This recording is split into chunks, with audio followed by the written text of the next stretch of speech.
I also noted kind of earlier this week that you dismissed the film I, Daniel Blake as a work of fiction, but unfortunately for many of us, the constituents that come to see us at surgeries, that story that is told in that film is by no means an act of fiction. And I think what would be useful for us going forward, if not an apology, is a wider recognition of the suffering and distress that's been caused to many individuals, most vulnerable individuals in our society, from single mothers to the disabled to those with mental illnesses.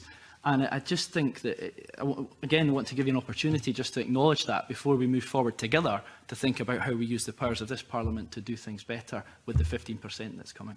It's absolutely, it sort of goes without saying, but I'll say it anyway, not the intention of anyone connected with the welfare system, whether it's, ministers or the staff of DWP, to cause distress. The system is there to help people, and I see it as an essential part of my job to try and set up the structures and set up the organisation of the system so that it is there to help.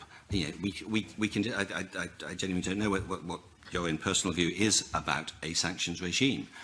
As I say, I think one is necessary as a backstop. Other people, I know, don't. Similarly, I know there are some people who think that there shouldn't be any kind of work capability assessment. I don't agree with that either. I think you need some assessment, but the assessment can be made better.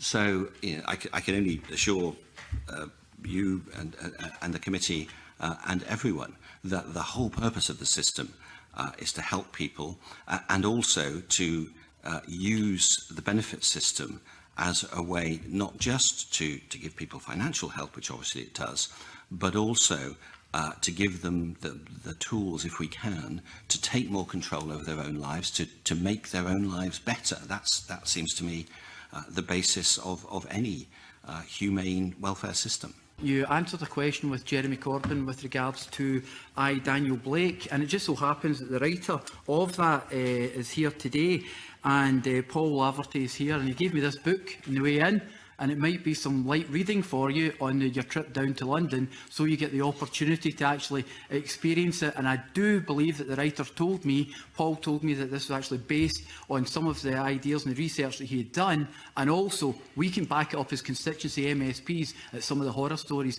that are coming from your actual so-called welfare reforms. So I'll leave that there for you, Secretary. That's very kind. As I say, it's signed as well. That's very touching.